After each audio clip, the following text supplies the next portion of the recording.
समाज, सज्जनों और देवियों, हमारे जीवन में कुछ मंतव्य हैं, कुछ कर्तव्य हैं, कुछ ज्ञातव्य हैं और कुछ प्राप्तव्य हैं। धार्मिक दृष्टिकोण से इस विषय को मैं कह रहा हूं।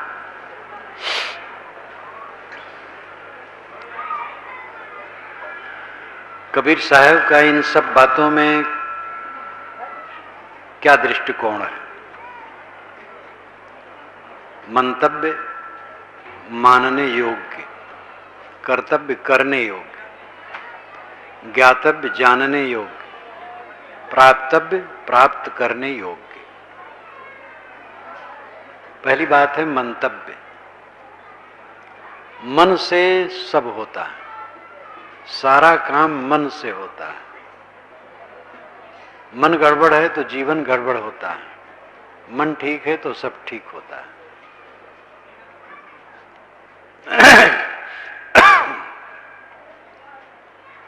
मानने योग्य क्या है? मानने का क्षेत्र बहुत विस्तृत है। काम की बात पर हमें ध्यान देना चाहिए। हम मनुष्य हैं, आप मनुष्य हैं। मनुष्य के विषय में क्या मानना चाहिए? पहली बात है मनुष्य को मनुष्य मानना चाहिए और मनुष्य को मनुष्य नहीं माना जाता है। यह भयंकर त्रुटि है। कबीर साहब के मन में इसके लिए बहुत बड़ा दर्द है।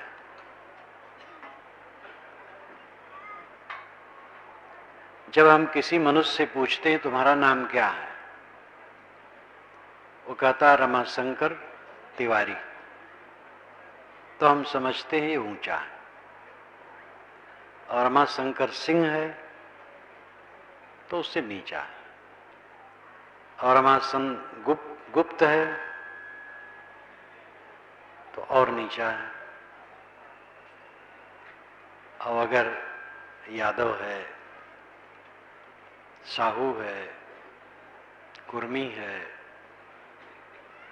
पासी है, धोबी है तो और छोटा। और भी नाम होते हैं। ये सब सत्य से बहुत दूर धारणा है। और ये धारणा लोगों के मन में ऐसी बसी है कि हम मनुष्य को मनुष्य नहीं समझ पाते। मनुष्य को मनुष्य की दृष्टि से देखना ये मनुष्य का काम है। मनुष्य को मनुष्य नहीं देखा गया। भारतीय परंपरा का प्राचीनतम शास्त्र ऋग्वेद है। ऋग्वेद में ऐसा कहीं नहीं कि मनुष्य मनुष्य में भेद माना जाए। लड़ाई भिड़ाई होती थी, आर्य अनार्य लड़ते थे, आर्य आर्य लड़ते थे, अनार्य अनार्य लड़ते थे। ये सब भाषा है, कुछ नहीं आर्य वार्य। मनुष्य मनुष्य लड़ते थे। सुदास और देवदास ये सब वैदिक है। वशिष्ठ वैदिक है। सुदास और वशिष्ठ में युद्ध हुआ था। वशिष्ठ तो संचालक थे, पुरोहित थे। एक तरफ विश्वामित्र थे, एक तरफ वशिष्ठ थे। विश्वामित्र के तरफ 10 राजे थे और वशिष्ठ के तरफ सुदास थे।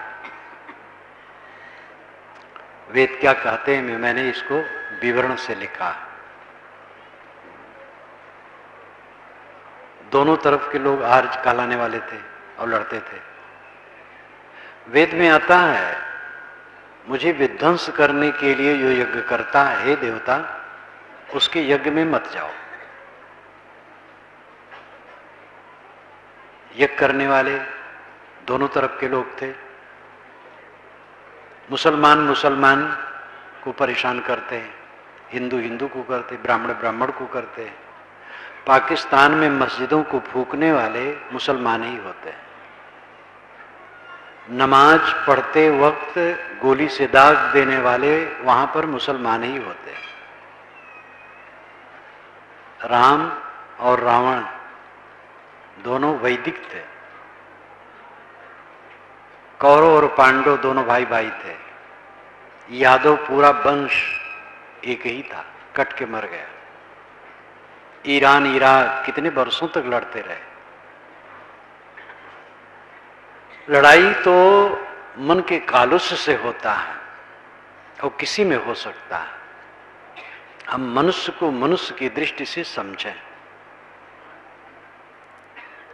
पहला मंतव्य हमारा होना चाहिए, मनुष्य को मनुष्य समझें। कम से कम जितने आप लोग यहां बैठे हैं, ये प्रतिज्ञा करें कि किसी से जाति नहीं पूछेंगे। जाति का अर्थ ही होता है पैदा होना। संस्कृत भाषा का शब्द है जाति, पैदा होना। जात पैदा हुआ, पैदाइश जिनकी एक है उनकी जाति एक है। बकरी से सूअर से बच्चे नहीं होते, इसलिए दोनों की जातियां अलग हैं। गाय से घोड़े से बच्चे नहीं होते, इसलिए उनकी जातियां अलग हैं।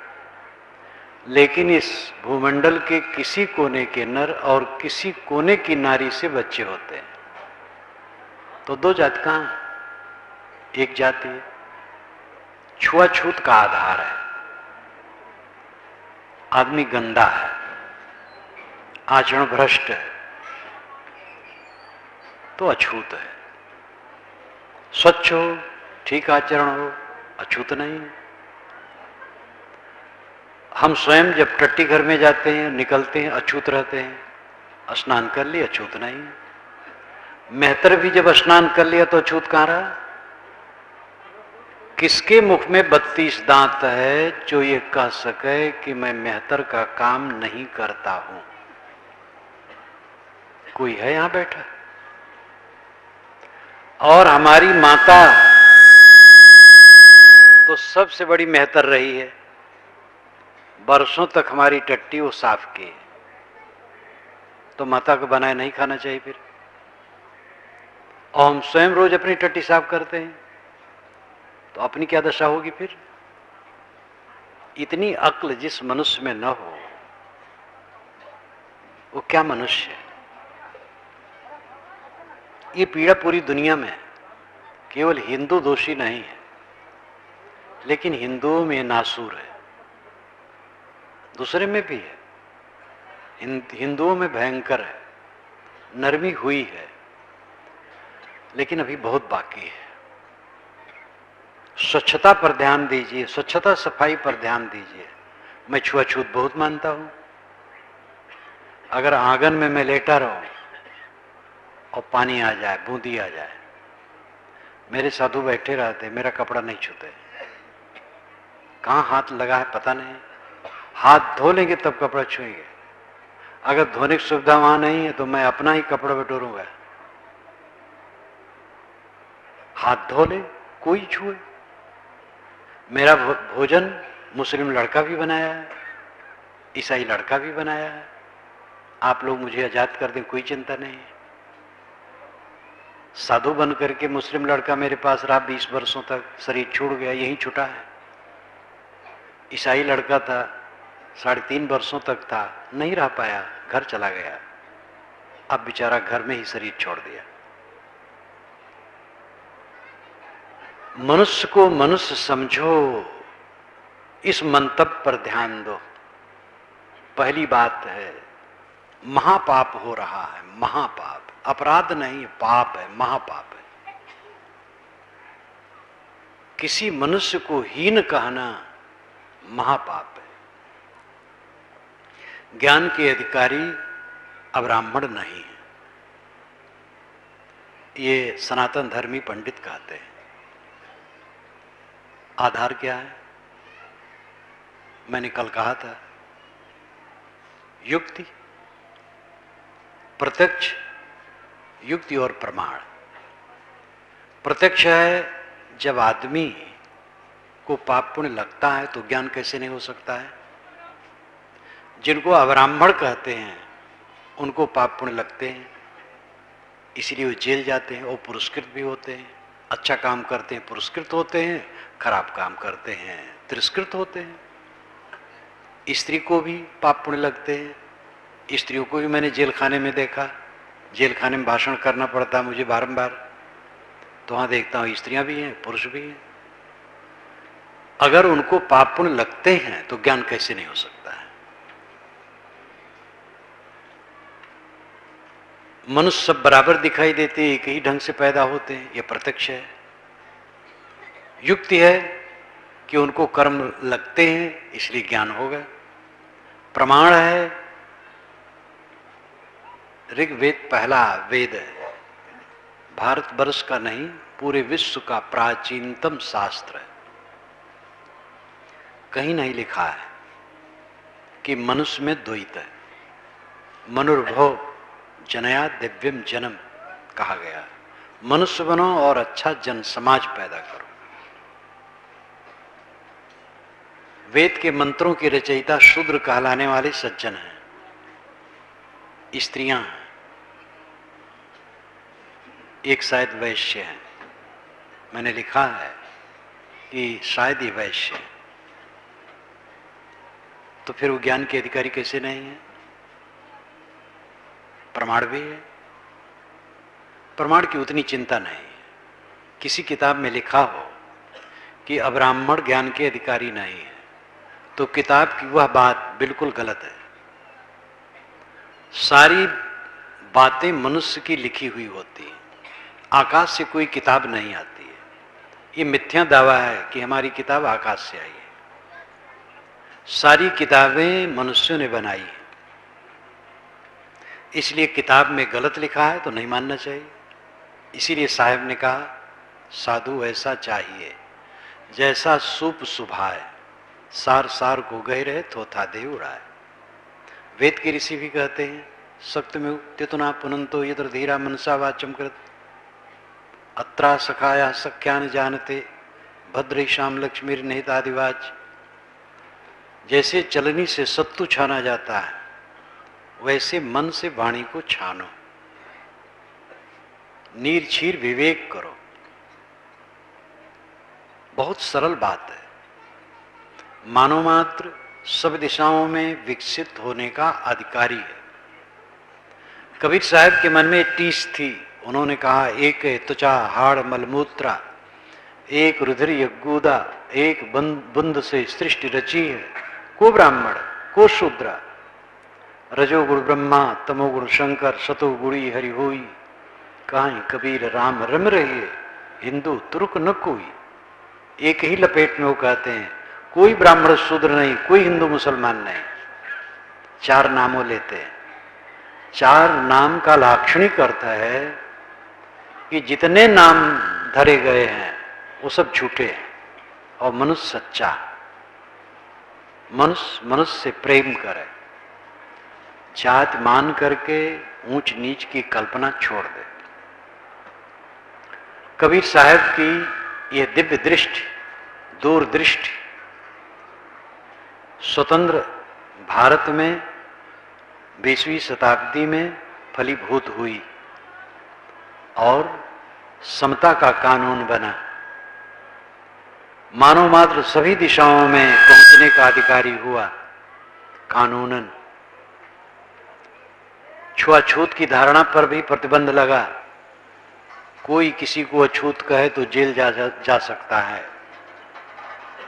ये कबीर विचारों की सच्ची विजय है। मंतव्य में ये बहुत उच्च स्थिति की बात है। मनुष्यता को समझना, मानना, मनुष्य बराबर है, मूल रूप से बराबर है। काला गोरा ये जलवायु का प्रभाव होता है। मंगोलाव, यूरोपाव, निग्रोसम। समाजशास्त्रियों ने मनुष्य को 3 भाग में बांटा है, यूरोपाव, मंगोलाव, निग्रोसम। यूरोपाव का मतलब है गोरे रंग वाले, भारत वाले यूरोपाव में आते हैं। मंगोलाव जो लाल रंग के होते हैं। निग्रोसम जो सांवले या काले होते हैं। ये जलवायु के कारण है।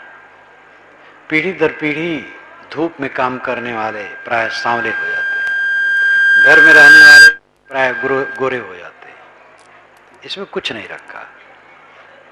हमारे भारतवर्ष के दो महान पुरुष जिनको लोगों ने भगवान तक कहा और परब्रह्म तक कहा, वे राम और कृष्ण सांवले थे और घन श्याम थे। राम सांवले थे और कृष्ण घन श्याम थे।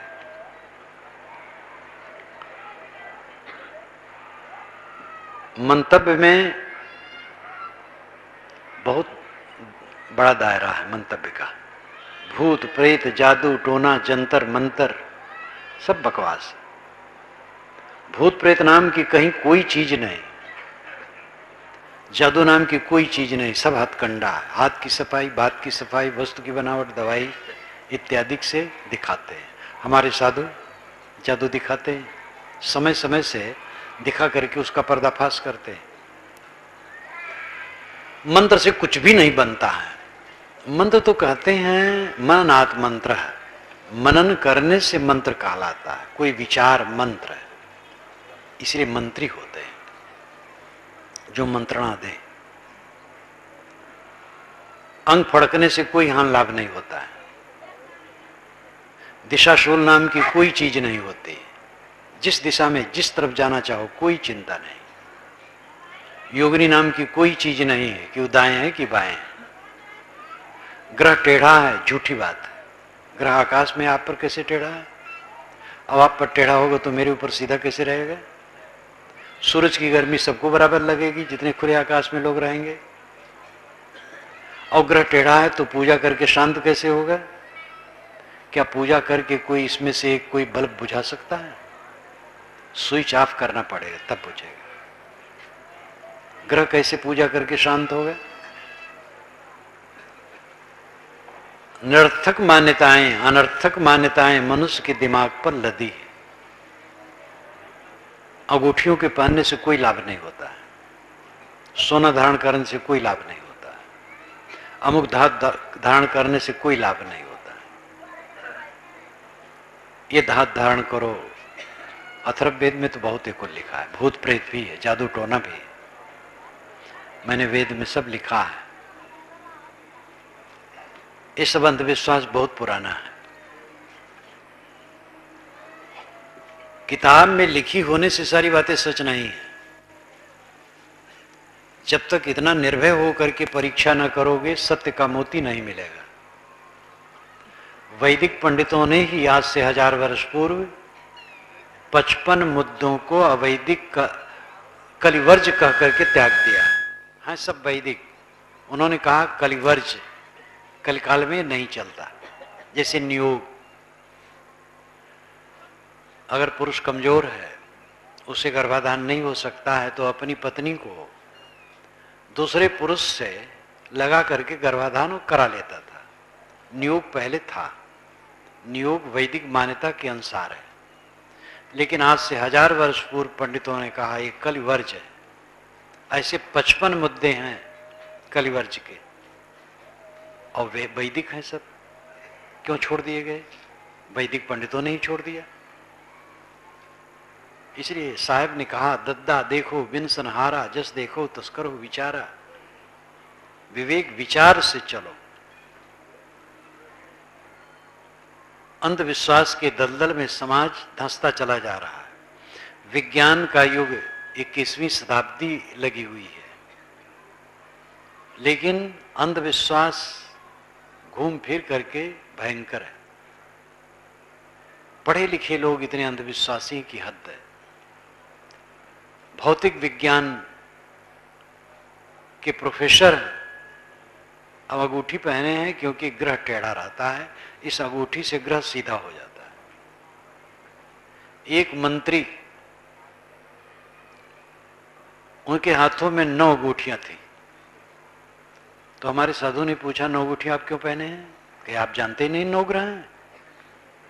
तो 9 ग्रहों को उसमें बांधे थे वो, लेकिन बेचारे हार गए, विजयी नहीं हुए। अब तो सांसद भी नहीं। अंधविश्वास से ऊपर उठे, हमारा मंतव्य मानने योग्य बात क्या है ये विचार करें। कारण कार्य की अटूट व्यवस्था है सर्वत्र, कारण कार्य के अनुसार जो बात हो वो माने, तर्क युक्त, विवेक युक्त, विश्व के शाश्वत नियमों के युक्त। महात्मा ने मरे हुए जानवरों को जिला दिया, तो कोई मक्खी उक्खी मरी हो कहीं पाओ तो ले जाकर के उनके सामने रख दो और कह दो महाराज इसको जिला दो, जिला दें तो मान लिया जाएगा। पहले जिलाए थे, अब नहीं जिलाते। गुरु जी ने जिला दिया था तो कहे भाई जिलाओ। एक आकाशगामी महात्मा आए थे कुंभ में, पिछले कुंभ में, योगेश मिश्र नाम का यहाँ का नवयुवक वकील जाकर के कहा कि महाराज उड़ के दिखाइए। उन्होंने कहा 40 दिन उसमें साधना करनी पड़ती है। तो कहे महाराज कीजिए साधना, मैं आपके साथ रहूंगा। कहे बहुत पहले उड़ा था, अब अभी ज्यादा संभव नहीं, सब बदमाशी है, चमत्कार जितना है सब बदमाशी है, लेकिन धर्म के नाम पर है, बदमाशी कह नहीं सकते हो, नहीं तो नास्तिक हो जाओगे। नास्तिक होने से डरोगे तो सत्य का मोती नहीं पाओगे। इन धार्मिकों की दृष्टि से आस्तिक कौन है? सब तो नास्तिक है। मेरी एक छोटी सी पुस्तक है नास्तिक कौन, वो कबीर दर्शन का एक संदर्भ है, उसको पढ़ लीजिए। तो दुनिया में कोई आस्तिक है ही नहीं, एक के ख्याल से दूसरा नास्तिक है। आपके ख्याल से मैं नास्तिक हूं, मेरे ख्याल से आप नास्तिक हैं। नास्तिक होने से डरो मत, सत्य का मोती तब पाओगे। गाली देने दो, कमजोर लोगों की ये गाली है नास्तिक शब्द। विवेकवान किसी को नास्तिक नहीं कहता है। दुनिया में कोई नास्तिक है ही नहीं। नैतिकता को सब मानते हैं, जो नैतिकता को मानता हो नास्तिक कैसे है? 4 चोर भी जब चोरी का माल बांटते हैं तो कहते हैं ईमानदारी से बांटना, तो नास्तिक कौन है? मंतव्य हमारा सही होना चाहिए। दूसरा है कर्तव्य, करने योग्य। करने योग्य क्या और न करने योग्य क्या? न करने योग को समझ लें, करने योग की बात अपने आप साफ हो जाएगी, और करने योग को समझ लें तो न करने योग की बात भी साफ हो जाएगी। तंबाकू नहीं खाना चाहिए, कोई नशा का सेवन नहीं करना चाहिए, अंडा मांस मछली भी नहीं खाना चाहिए, क्योंकि गंदी चीजें हैं, हिंसा से प्राप्त है, गरिष्ठ है, रोगमय है, घृणित है। आहार शुद्ध होना चाहिए, पर स्त्री से परहेज, पर पुरुष से परहेज, पर धन से परहेज। उसी का उपभोग आप कर सकते हैं जो आपने कमाया या किसी ने प्रेम से दिया, अनधिकार पूर्वक नहीं। किसी जीव को नहीं सताना चाहिए, अपने मन इंद्रियों पर संयम करना चाहिए। ये सब कर्तव्य है। मन, वाणी, इंद्रियां, इन तीनों पर संयम ये कर्तव्य है। मंतव्य, कर्तव्य। ज्ञातव्य क्या है? जानने योग्य ज्ञातव्य।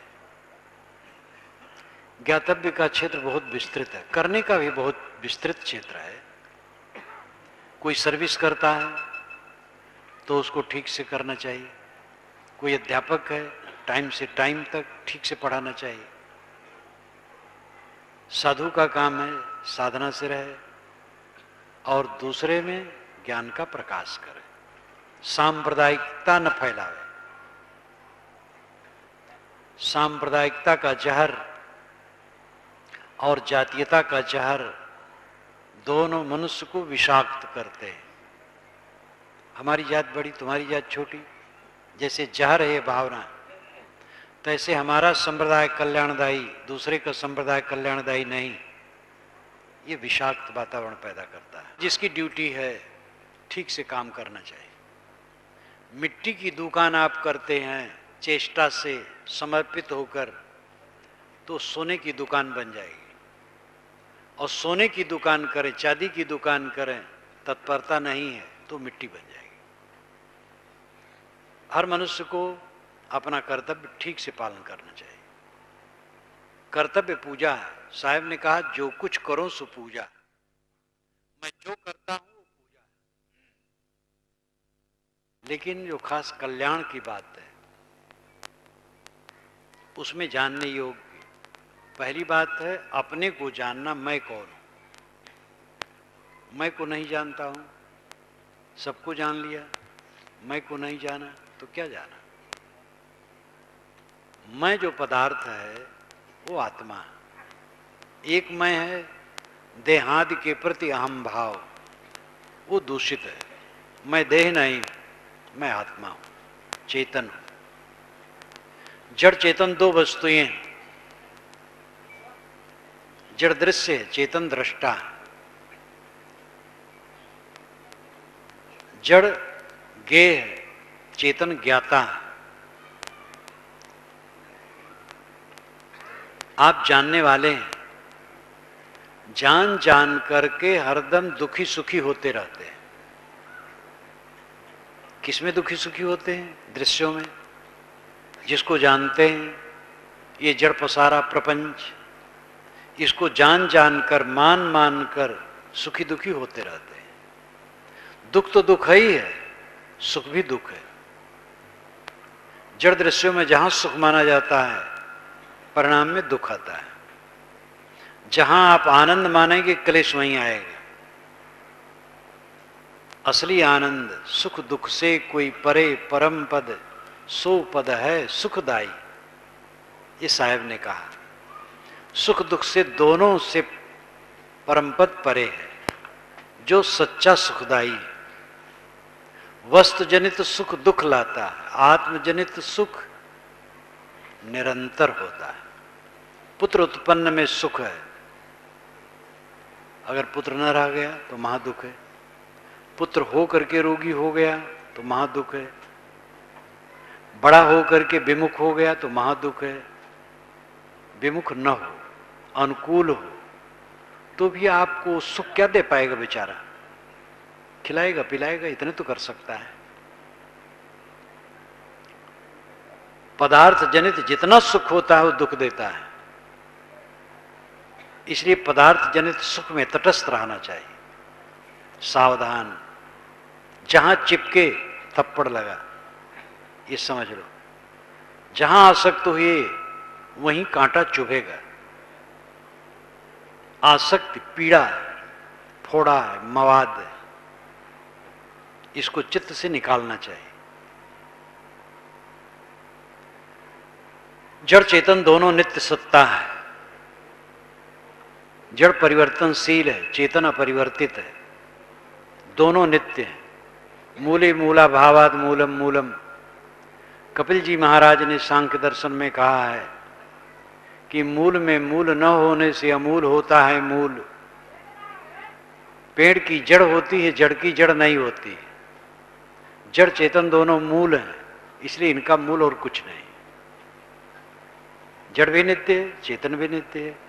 जड़ परिवर्तित होते हुए नित्य है और चेतन निर्विकारी और नित्य है। चेतन है आप, नित्य आत्मा। दुख क्यों है? अपने को न जानकर, बाहर फंस कर। अपने को नहीं जानते इसलिए बाहर फंसते हैं। अतृप्त काम भोग दुनिया का सबसे बड़ा सुख मानते हैं। सारा दुख उसी में भरा है। और फिर जहां जहां काम होगा वहीं वहीं दुख होगा। काम कामना, जहां कामना होगी दुख सताएगा।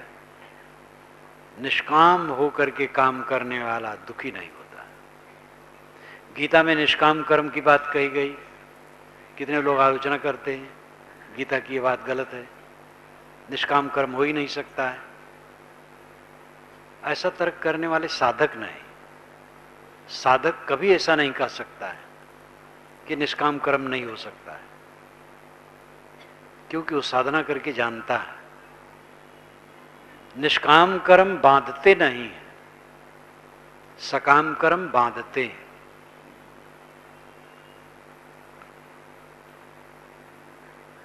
इसलिए कामना, जितनी कामनाएं हैं वो पीड़ा देती है, कर्तव्य करना चाहिए।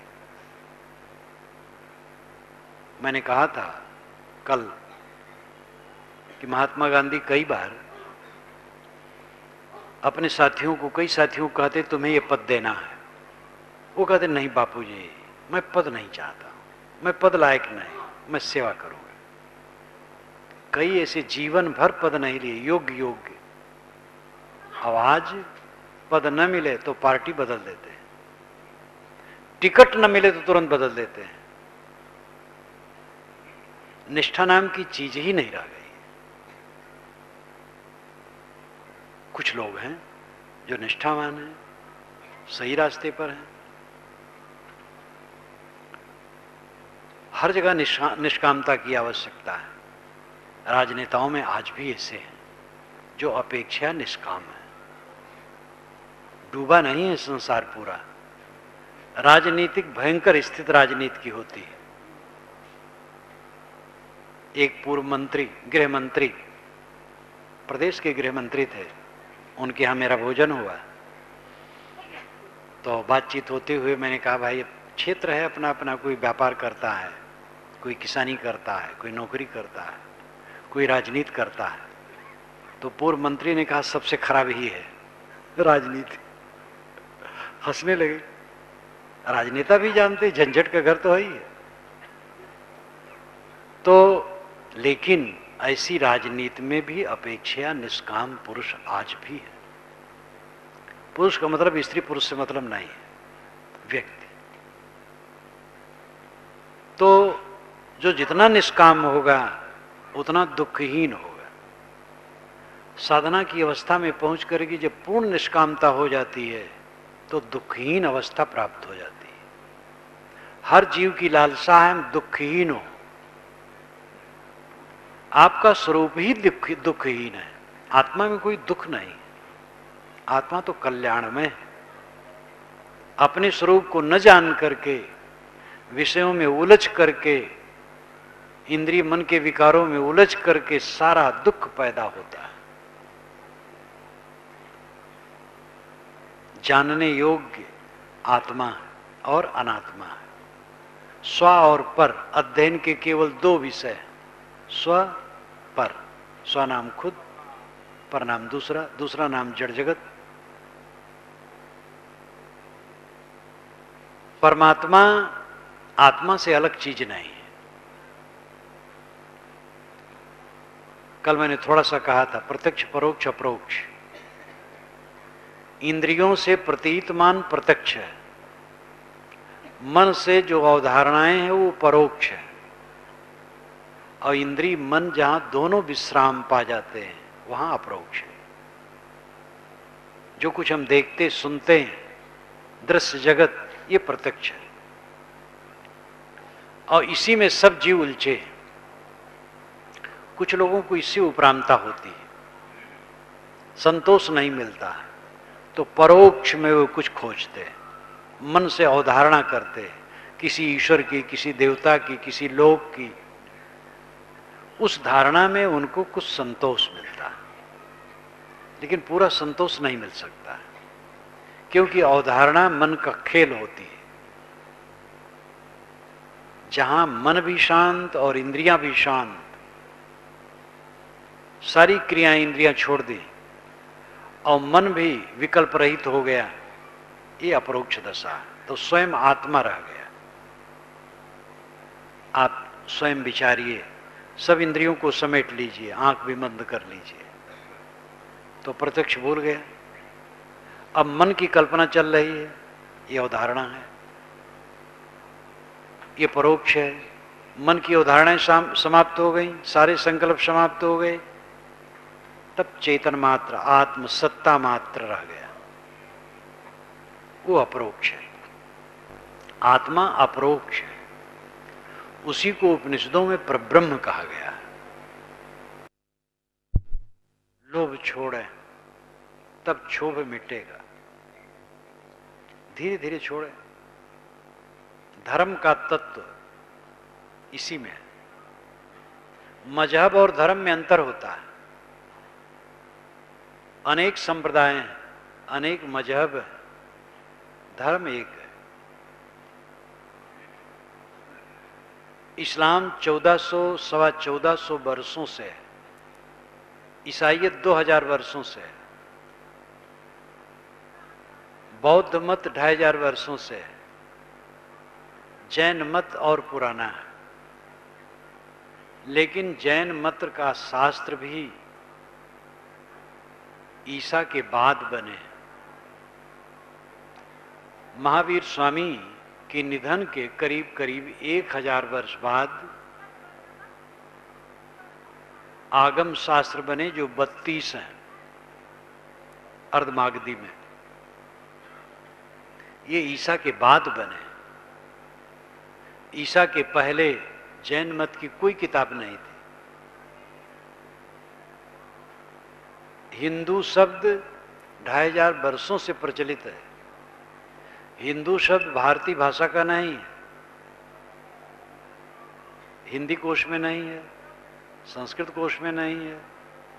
वैसे हिंदू शब्द है हिंदी कोश में, लेकिन जहां हिंदी, हिंदू, हिंदुस्तान लिखा होगा वहां आगे कोष्टक में फारसी का चिन्ह होगा, फा लिख करके बिंदु होगा।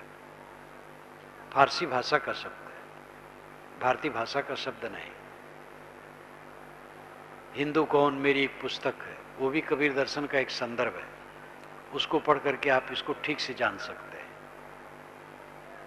ये सब मत है, समाज है, परंपराएं हैं, मजहब है। धर्म एक है जो सनातन है, नित्य है, अनादि है, अनंत है। धर्म कहते हैं स्वभाव। जल की शीतलता जल का धर्म है, वायु की कोमलता वायु का धर्म है, आग की गर्मी आग का धर्म है। इसी प्रकार आत्मा का ज्ञान आत्मा का धर्म है। पदार्थों की शक्ति उसका धर्म है। धर्म हर जगह है, लेकिन जो उपयोगी आपके लिए आध्यात्मिक उन्नति के लिए है वो आत्मा का ज्ञान है। ज्ञान धर्म है। ज्ञान बताता है ये करो ये न करो। मजहबों में तो बहुत ऐसी बातें हैं जो अनुचित हैं। ईश्वर और देवता को खुश करने के लिए प्राणियों के गले पर छुरी चलाई जाती है। ऐसा भी ईश्वर होता है, ऐसा भी देवता होता है। किसी को तड़पते हुए देख करके खुश हो, ये आदमी का पागलपन है। लेकिन धर्म और मजहबों ने माना है। धर्म में ऐसी बहुत बातें हैं जो अनर्गल ही नहीं अनर्थक है। वो सब मजहबी बात है, धर्म का नाम लिया जाता है। धर्म है अपने पर संयम और दूसरे के लिए शील का बर्ताव। एक वाक्य में काफी है, अपने पर संयम और दूसरे के लिए शील का बर्ताव। फिर कुछ बाकी नहीं रहता है। जो अपने आप पर जितना संयम करेगा वह दूसरे पर उतना शील का बर्ताव करेगा। संयम जहां घटा शील घटा। संयम से शील फलीभूत होता है। संयमशील जिसके जीवन में है, धर्म का पूरा उदय। कौन नाम जपता है, कौन मंत्र जपता है, कैसा वेश रखता है, इसका कोई मूल्य नहीं। जैसे जाति पात को लेकर के दादागिरी है, हमारी जात बड़ी आपकी छोटी, वैसे संप्रदायों को लेकर के भयंकर दादागिरी है। हमारे संप्रदाय वाले मुक्त होंगे और स्वर्ग पाएंगे, दूसरे वाले नहीं। बिल्कुल दादागिरी है। स्वर्ग, वैकुंठ, मोक्ष ये व्यक्तिगत विषय है। स्वगा स्वर्ग, स्व में गमन स्वर्ग है, अपने में लौट आना स्वर्ग है। विकुंठ हो जाना, कुंठा रहित हो जाना, कॉम्प्लेक्स फ्री हो जाना, वैकुंठ वास है। मोह का क्षय मोक्ष है। ये व्यक्तिगत विषय है, संप्रदायगत नहीं। कौन पंथ वाले मुक्त होंगे? कोई पंथ वाले मुक्त नहीं होंगे। मुक्त वह है जिसके मन में गांठें नहीं, राग नहीं है, द्वेष नहीं है, ईर्ष्या नहीं है, अभिमान नहीं, वो मुक्त होता है। न हिंदू मुक्त होता है, न मुसलमान, न कबीरपंथी मुक्त होते, न वैष्णव, न आर्य समाजी। मुक्त वह होता है जिसका मन निर्मल है। लेकिन इन मजहबों ने इतनी दादागिरी की है, इसी में दूसरे को नास्तिक कहा। नास्तिक शब्द ही शब्दकोश से निकाल देना चाहिए। नास्तिक कहते हैं, सब धार्मिक कहते हैं मार्क्स नास्तिक है। मार्क्स को मैंने महर्ष लिखा है और उनका जीवन दिया है। संसार के महापुरुष मेरी पुस्तक है जिसमें 28 महापुरुषों का वर्णन है। मार्क्स महापुरुष ही नहीं, वो तो ऋषि था। पत्थर की मूर्ति पूजने वाला धार्मिक है और आकाश में पुकारने वाला धार्मिक है, और मनुष्य को भगवान मानने वाला अधार्मिक है। जो पत्थर की मूर्ति पूजे वो आस्तिक है, जो मूर्ति नहीं पूजता आकाश में पुकारता है वो आस्तिक है, और मनुष्य की रोजी रोटी की चिंता करे वो नास्तिक है। मार्क्स ने मनुष्य की रोजी रोटी की चिंता की। उन्होंने कहा एक खा खा के मर रहा है और एक खाने के नहीं पा रहा है, ये गलत है। मार्क्स नास्तिक से है, इसलिए अपना दामन देखना चाहिए। मजहबों की ये दादागिरी बिल्कुल झूठी है। हर मजहब वालों को क्रांति करनी चाहिए इसके लिए अपने संप्रदाय में, और ये सिद्धांत रखना चाहिए संप्रदाय से मोक्ष और गति नहीं होती है। संप्रदाय बहुत से लोग एक साथ चलने के लिए है, और उसमें जो वासना त्याग करेंगे, दुर्गुण त्याग करेंगे, उन्हीं का कल्याण होगा। मोक्ष कोई अनदेख चीज है? अनदेख चीज नहीं। इस जीवन में रहते रहते ऐसी स्थिति हो जिसमें भय न हो, चिंता न हो, शोक न हो, मोह न हो, उद्वेग न हो, अशांति न हो, शांत, तृप्ति, आनंद, ये मोक्ष की अवस्था है। ये बोध और साधना का फल है।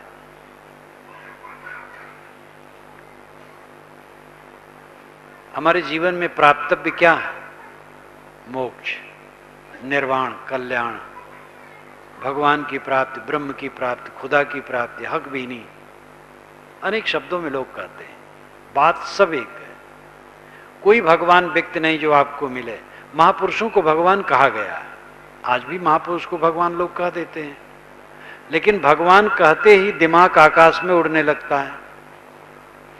इसलिए मनुष्य काफी है। मनुष्य बढ़कर के भगवान कौन हो सकता है? गुह्यम ब्रह्म तदिदम ब्रवीम नहीं मांसाश्रेष्ठम किंचित, ये वेदव्यास जी महाभारत में कहते हैं।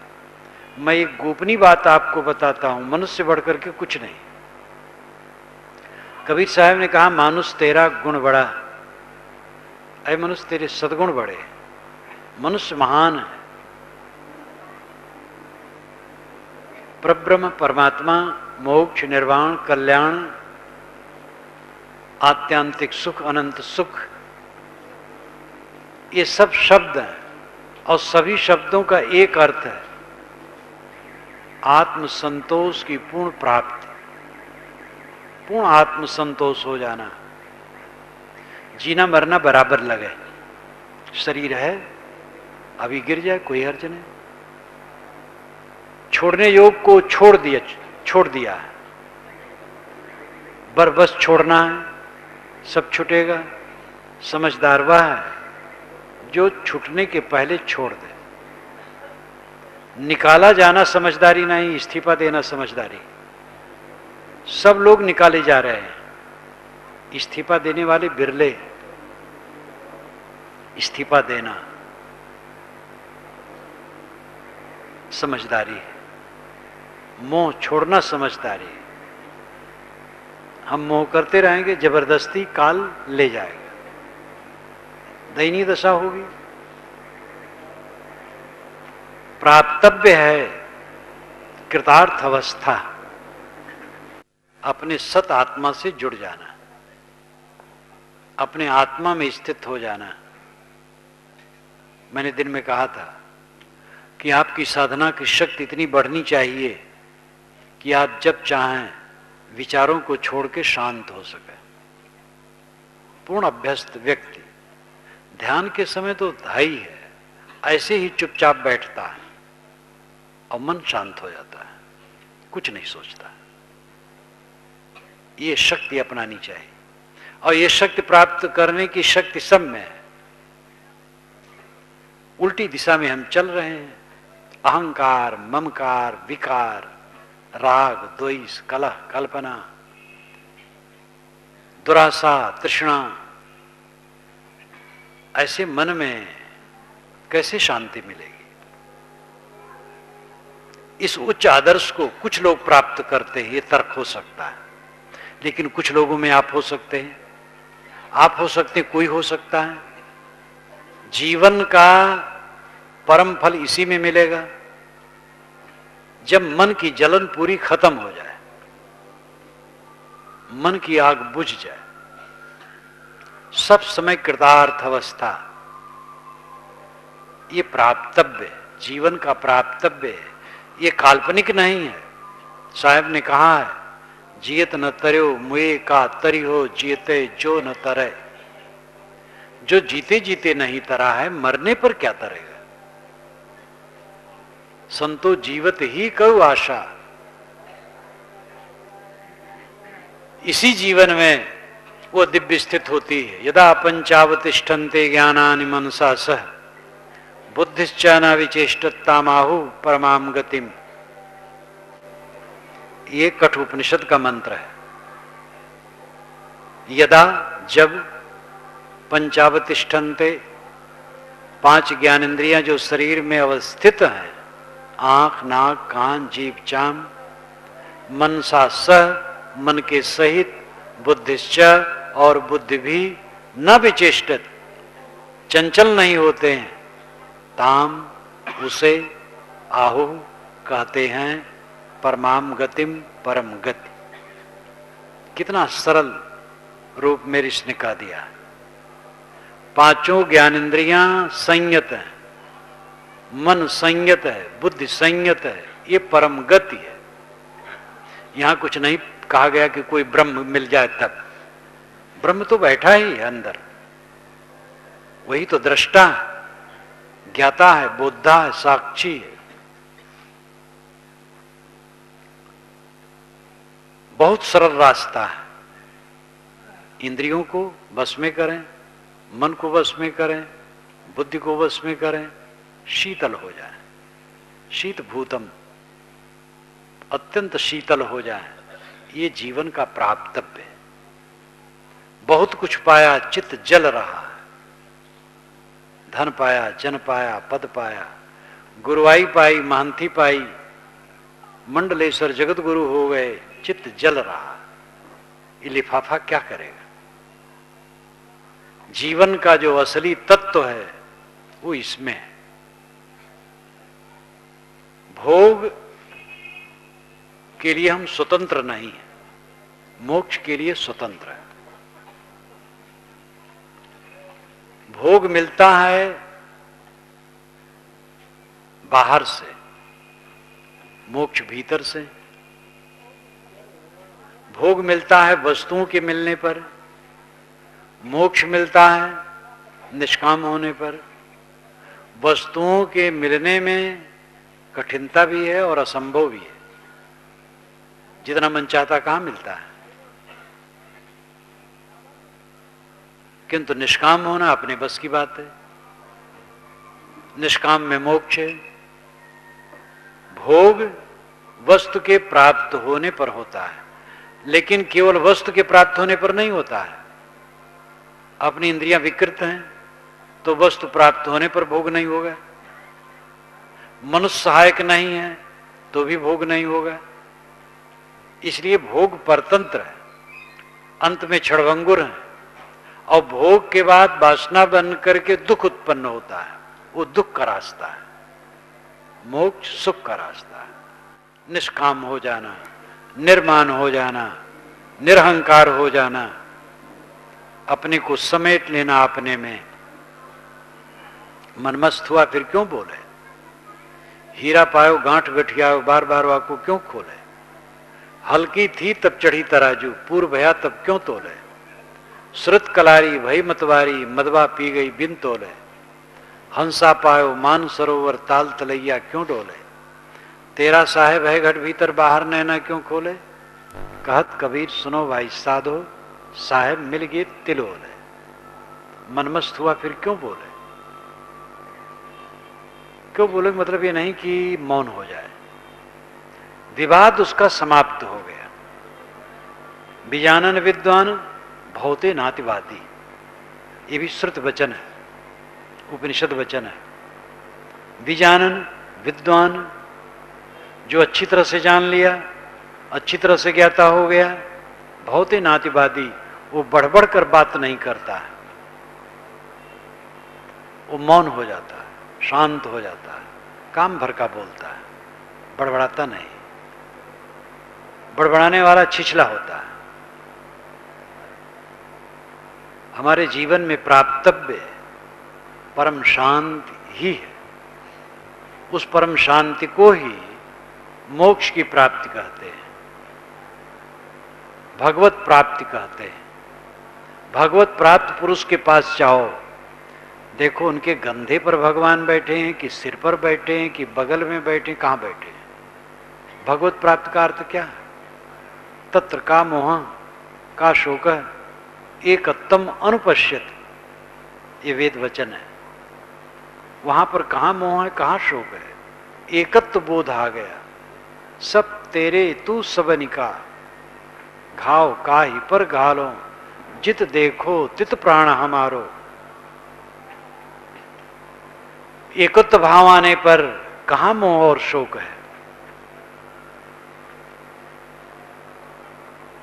हमारे जीवन में जो प्राप्तव्य है वो मोक्ष है। मोक्ष मोह का क्षय, मोह के क्षय में ही शांति है। मोह जहां लगा रहेगा शांति नहीं मिलेगी। मन बाहर अटका रहेगा, शांति नहीं मिलेगी। बाहर का आकर्षण भीतर प्रविष्ट होने में बैरियर है। बाहर का आकर्षण कैसे मिट सकता है? वो तो रहेगा ही। भोले लोग ऐसा प्रश्न करते हैं। जो कुछ मिला है छूट जाने वाला है, किसी का कुछ रहने वाला नहीं है, किसी का कुछ रहा नहीं है, रहता नहीं है, रहेगा नहीं। हम तो प्रमाद में जीते हैं, होश हवास में कहां है? सांसारिक अहंता ममता में जीने वाला होश हवास में नहीं। जो होश हवास में होगा वो ऐसा नहीं कहेगा। कौन सी वस्तु रमणीय है, कौन सी वस्तु है जो प्रियकर है? प्रियकर वो होना चाहिए जो छूटे ना। कौन सी वस्तु है जो नहीं छूटती है? आत्मा। आत्मा से आत्मा अलग नहीं होता है। आत्मा ही प्रियकर है, प्रियतम है। जो आत्मा में प्रेम करता है, आत्मा में स्थित होता है, आत्मा में रत होता है, आत्मा में लीन होता है, वो निर्भय हो जाता है। यही तो मोक्ष सुख है। अनात्मा में जो प्रेम करेगा क्लेश पाएगा। अनात्म चिंतनम त्यक्ता कश्मलम दुख कारणम, स्वामी शंकराचार्य कहते हैं। अनात्म चिंतनम त्यक्ता, अनात्म चिंतन का त्याग करो। शरीर अनात्म है, ये सब जितना दृश्य सब अनात्म है, इसका चिंतन छोड़ो। कश्मलम दुख कारणम, ये कश्मल पैदा करते हैं। कश्मल का अर्थ मूर्छा, कश्मल का अर्थ मलिनता और दुख पैदा करते हैं। विवेक पूर्वक जिए, राग छोड़ करके जिए, मोह छोड़ करके समाज की सेवा करें। लोग कहते हैं प्रेम छोड़ देंगे तो सेवा कैसे करेंगे? प्रेम करो, 2.5 आखर प्रेम का पढ़े सो पंडित हो, साहब ने कहा। मोह न करो, आसक्ति न बनाओ, तो हमारे जीवन में जो प्राप्तव्य है वो कल्याण की प्राप्ति, मोक्ष की प्राप्ति, और उसकी परिभाषा है निर्मल मन, निर्ग्रंथ मन, सुबस मन।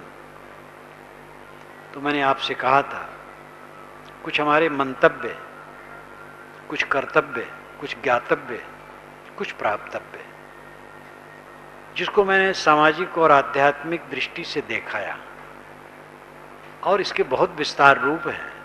वो अलग अलग विभाग है पढ़ने पढ़ाने का।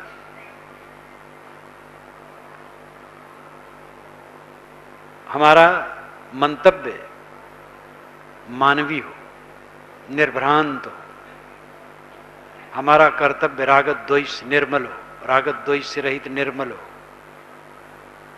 हमारा ज्ञातव्य आत्मानात्मा का विवेक हो, और प्राप्तव्य आत्म शांति। सद्गुरु कबीर की वाणी इन पर पुष्कल है और बहुत विषयों पर है, उसका मनन चिंतन करें। अन्य शास्त्रों में भी ये बात अपनी अपनी जगह कही गई है। सभी शास्त्रों का अध्ययन करना चाहिए। मेरे पास तो बाइबल भी है, कुरान भी है, अन्य शास्त्र भी हैं, सब समय समय से पढ़ते हैं। जैसी जिसकी क्षमता हो पढ़े, लेकिन निर्छीर विवेकी रहे। कोई पुस्तक का भी पुछलग्गू न बने, चाहे उल्टा सीधा जैसे लिखा हो मान लेना चाहिए। निर्णय और विवेक की जरूरत है। कारण कार्य की अटूट व्यवस्था है दुनिया में, विश्व के शाश्वत नियम है, उससे कस करके बातें माने, विवेकवान बने। तो अपने मंतव्य, कर्तव्य, ज्ञातव्य, प्राप्तव्य को हमें ठीक से निर्धारित करना चाहिए और उसके अनुसार चलना चाहिए। इसी के साथ मैं अपनी वाणी को विराम देता हूं।